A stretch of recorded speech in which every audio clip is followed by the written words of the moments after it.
হৰ হৰ মহাদেৱ সকলোলৈকে মহাশিৱৰাত্ৰি বহুত শুভেচ্ছা জ্ঞাপন কৰিছোঁ। এয়া মোৰ ঘৰৰে শিৱলিংগ। তাতে ফুল গাখীৰ দুপৰি দি শিৱ বাবাক পূজা কৰিলোঁ আৰু এতিয়া নামি আহিলোঁ আমাৰ এপাৰ্টমেণ্টৰ মন্দিৰলৈ। আমাৰ এপাৰ্টমেণ্টৰ মন্দিৰত সকলোৱে মিলিজুলি ডাঙৰকৈ শিৱৰাত্ৰিৰ আয়োজন কৰিছোঁ আৰু এয়া পূজাৰীয়ে পূজাৰ আৰম্ভ কৰিছে আৰু গতিকে ভাবিলোঁ অকণমান ভিডিঅ' কৰি থওঁ, পিছত চাব পৰা যাব। আৰু ইয়াত দেখিছে আপোনালোকে পূজাৰ গোটেইখিনি ভিডিঅ' মোৰ কৰা নহ'লে, যিহেতু ব্যস্ত হৈ থাকিলোঁ পূজাত।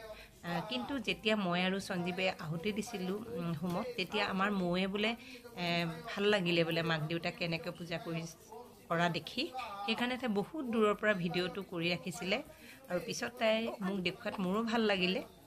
কাৰণ সেইটো সময়ত মই ভিডিঅ' কৰাৰ কথা ভবাই নাছিলোঁ, তাই যিহেতু কৰি থ'লে, গতিকে ভাল লগাৰ কাৰণে ইয়াতে সাঁচি থ'লোঁ। অলপ জুম কৰি দিছোঁ, নহ'লে বহুত দূৰৰ পৰা কৰাৰ কাৰণে ভালকৈ নুঠিলে।